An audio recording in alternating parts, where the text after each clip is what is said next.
Assalamualaikum warahmatullahi wabarakatuh. Kami dari kelompok 15 yang beranggota Reva Duanda, Ria Apriani, Rosalia Alberta Kartini dari Prodi Sarjana Terapan Kebidanan Poltekkes Kemenkes Pontianak. Pada video kali ini, kami akan menjelaskan tentang dasar pemikiran, fokus dan tujuan dalam teori kebidanan yang mencakup Reva Rubin, Ramona Mercer, Elazog Lerman, Ernestine Widendes, dan Zendor. Latar belakangnya adalah dalam pelayanan kebidanan, teori-teori yang digunakan dalam praktik kebidanan berasal dari konseptual model kebidanan. Teori atau konsep sejatinya adalah penjelasan dari suatu kejadian dan fenomena. Proses penjelasan ini memerlukan pemikiran yang dalam. Konsep atau teori adalah gambaran tentang objek dari suatu kejadian atau objek yang digunakan oleh peneliti untuk menggambarkan fenomena sosial yang menarik perhatiannya. Konseptual model merupakan gambaran abstrak suatu ide yang menjadi dasar suatu disiplin ilmu. Konseptual model dapat memberikan gambaran abstrak atau ide yang mendasari disiplin ilmu dan kemudian diterapkan sesuai dengan bidang masing-masing. Tujuannya adalah untuk mengetahui dasar pemikiran fokus dan tujuan dalam teori kebidanan. Teori kebidanan menurut Reva Rubin. Reva Rubin mengemukakan teori setelah melakukan beberapa penelitian. Penekanan Rubin dalam teori maupun penelitian yang dilakukannya adalah pencapaian peran ibu. Menurut Rubin, untuk mencapai peran tersebut, seorang wanita membutuhkan proses belajar melalui serangkaian aktivitas berupa latihan-latihan. Menurut Reva Rubin, seorang sejak hamil sudah mempunyai harapan sebagai berikut: memastikan keselamatan secara fisik, kesejahteraan ibu dan bayi, memastikan penerimaan masyarakat, terutama orang-orang yang sangat berarti bagi ibu dan bayi, penentuan gambar identitas diri, dan mengerti tentang arti memberi dan menerima. Perubahan yang umum terjadi pada perempuan ketika hamil adalah cenderung lebih tergantung dan membutuhkan perhatian yang lebih baik untuk bisa berperan sebagai calon ibu dan mampu memerhatikan perkembangan janinnya dan membutuhkan sosialisasi. Selanjutnya adalah tahap psikososial atau psikososial stage yang dibagi menjadi 4 stage, yaitu yang pertama adalah anticipatory stage. Adalah tahap ini ibu-ibu memerlukan latihan peran dan memerlukan interaksi dengan anak yang lain. Yang kedua, honeymoon stage, yaitu ibu mulai memahami sepenuhnya peran dasarnya. Pada tahap ini, ibu memerlukan bantuan anggota keluarga yang lain. Yang ketiga, flatus stage, yaitu ibu akan mencoba dengan sepenuhnya apakah ia telah mampu menjadi ibu. Tahap ini membutuhkan waktu beberapa minggu dan ibu akan melanjutkan sendiri. Yang keempat adalah disengagement, merupakan tahap penyelesaian di mana latihan peran dihentikan. Pada tahap ini, peran sebagai orang tua belum jelas. Selanjutnya adalah reaksi umum pada kehamilan, dibagi menjadi 3A. Trimester 1 Ambivan, takut, fantasi, dan khawatir. B. Trimester 2. Perasaan lebih enak. Meningkatkannya kebutuhan untuk mempelajari tentang perkembangan dan pertumbuhan janin. Menjadi narsistik, pasif, introvert, kadang egosentrik, dan self-centered. C. Trimester 3. Berperasaan aneh, sembrono, jelek, menjadi lebih introvert, merefleksikan terhadap pengalaman masa kecil. Aspek yang diidentifikasi dalam peran ibu hamil.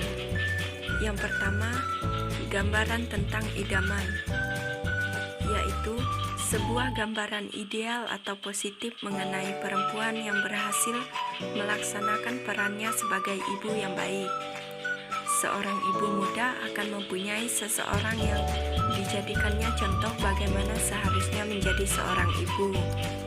Kedua, gambaran tentang diri, yaitu gambaran mengenai dirinya sendiri dihasilkan melalui pengalaman. Gambaran diri seorang perempuan adalah bagaimana seorang perempuan tersebut memandang dirinya sebagai bagian dari pengalaman diri. Terkait dengan peran ibu yang akan dilakukan. Ketiga, gambaran tubuh, yaitu perubahan yang terjadi pada tubuh perempuan selama proses kehamilan dan perubahan spesifik yang terjadi selama kehamilan serta setelah melahirkan. Selanjutnya, tahap pelaksanaan peran menjadi seorang ibu. Yang pertama, taking on. Kedua, taking in. Ketiga, letting go. Selanjutnya, faktor-faktor yang mempengaruhi suksesnya masa transisi ke masa menjadi orang tua pada masa postpartum. Yang pertama, respon dan dukungan dari teman dan keluarga. Kedua, hubungan dari pengalaman melahirkan. Ketiga, pengalaman melahirkan dan membesarkan anak yang lalu atau sebelumnya. Keempat, pengaruh budaya. Selanjutnya, Ramona Mercer. Ada 6 faktor yang mempunyai hubungan dengan status kesehatan. A. Hubungan interpersonal. B. Peran keluarga. C. Stres antepartum, komplikasi dari risiko kehamilan dan pengalaman negatif dari hidup. D. Dukungan sosial. E. Rasa percaya diri. F. Gangguan rasa takut, depresi, dan keraguan. Selanjutnya ada 6 variabel yang terkait dengan fungsi keluarga. Yang pertama, stres antepartum, yang disebabkan kombinasi dari peristiwa masa lalu yang tidak menyenangkan dan risiko kehamilan.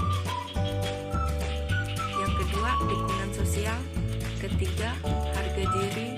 Keempat, kontrol diri. Kelima, kegelisahan. 6, depresi. 4 langkah atau tahapan dalam peran untuk menjadi seorang ibu. Yang pertama, antisipatory, yaitu suatu masa sebelum menjadi ibu, yang dimulai dengan penyesuaian sosial dan psikologi terhadap peran barunya nanti, dengan mempelajari apa saja yang dibutuhkan untuk menjadi seorang ibu. Contohnya, latihan memasak, belajar tentang ASI, belajar tentang merawat anak, dan lain-lain. Yang kedua, formal, yaitu mulai dengan peran sesungguhnya. Sebagai seorang ibu, bimbingan peran secara formal dan sesuai dengan apa yang diharapkan oleh sistem perempuan dari wanita. Contohnya, orang tua atau ibu mengajarkan cara merawat bayi pada anaknya atau ibu muda.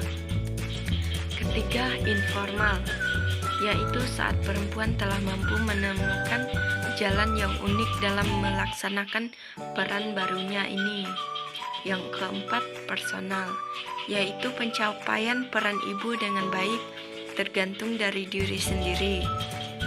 Mensah melihat bahwa peran aktif seorang perempuan dalam pencapaian peran umumnya dimulai sejak bayi lahir, yaitu pada 3 bulan sampai 7 bulan postpartum. Selanjutnya ada faktor-faktor yang mempengaruhi perempuan dalam pencapaian peran ibu, yaitu A. Faktor ibu. Pertama, umur ibu pada waktu melahirkan anak pertama. Yang kedua, persepsi ibu pada waktu melahirkan anak pertama. Ketiga, memisahkan ibu dan anak secepatnya.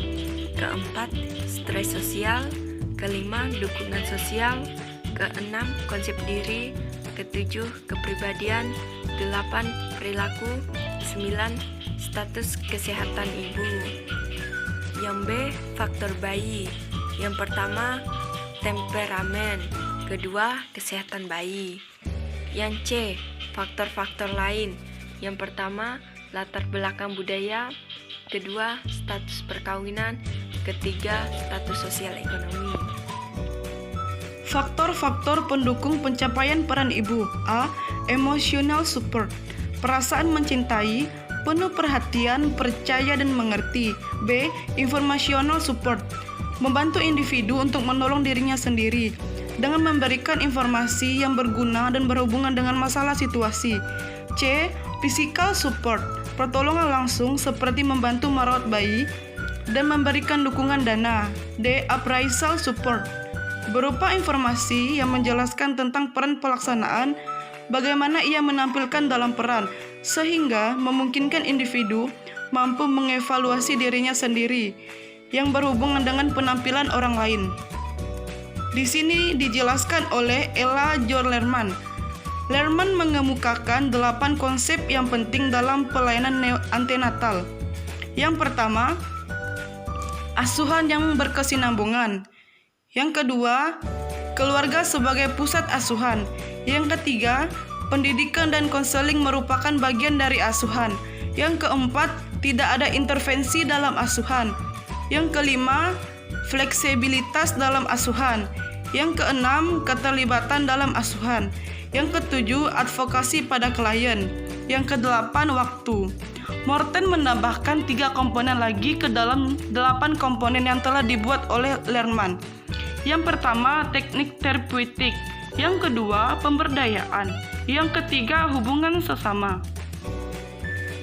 Teknik terapeutik adalah proses komunikasi sangat bermanfaat dalam proses perkembangan dan penyembuhan. Misalnya, mendengar aktif, mengkaji, klarifikasi, humor, sikap yang tidak menuduh, pengakuan, fasilitas, dan pemberian izin. Empowerment atau pemberdayaan, sesuatu proses memberi kekuasaan dan kekuatan. Bidan melalui penampilan dan pendekatannya akan meningkatkan kemampuan pasien dalam mengoreksi, memvalidasi, menilai dan memberi dukungan. Lateral relationship atau hubungan sesama.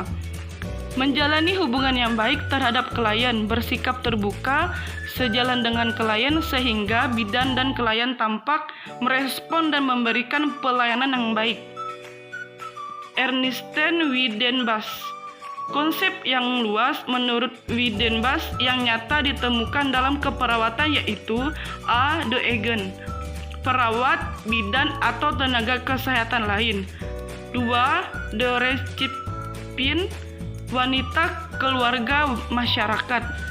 Yang ketiga, the goal dari intervensi atau tujuan. Yang keempat, the means, metode untuk mencapai tujuan. Yang kelima, the framework, kerangka kerja atau organisasi sosial lingkungan, sosial dan profesional. Di sini dijelaskan oleh Jean Ball.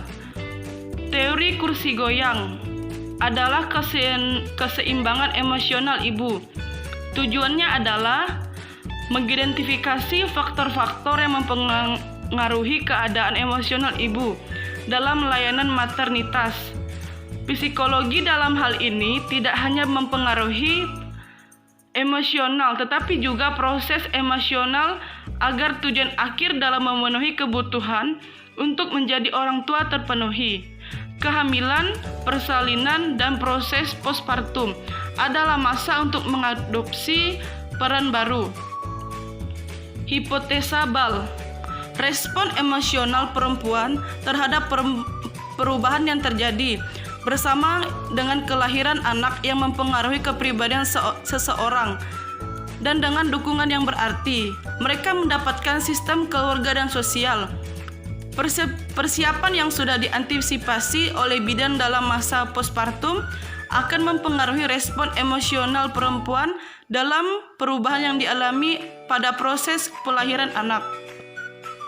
Di sini dijelaskan 3 faktor yang mempengaruhi keadaan emosional ibu saat postpartum. Yang pertama, kepribadian ibu. Yang kedua, dukungan dari keluarga atau lingkungan sosial. Yang ketiga, layanan yang diberikan bidan. Teori Jane Ball dalam konsep kebidanan. A. Woman. Ball memutuskan perhatiannya terhadap perkembangan emosional, sosial, dan psikologi seorang perempuan dalam proses melahirkan. B. Health. Merupakan pusat dari model Jane Ball. Tujuan dari postnatal care adalah supaya perempuan mampu menjadi seorang ibu.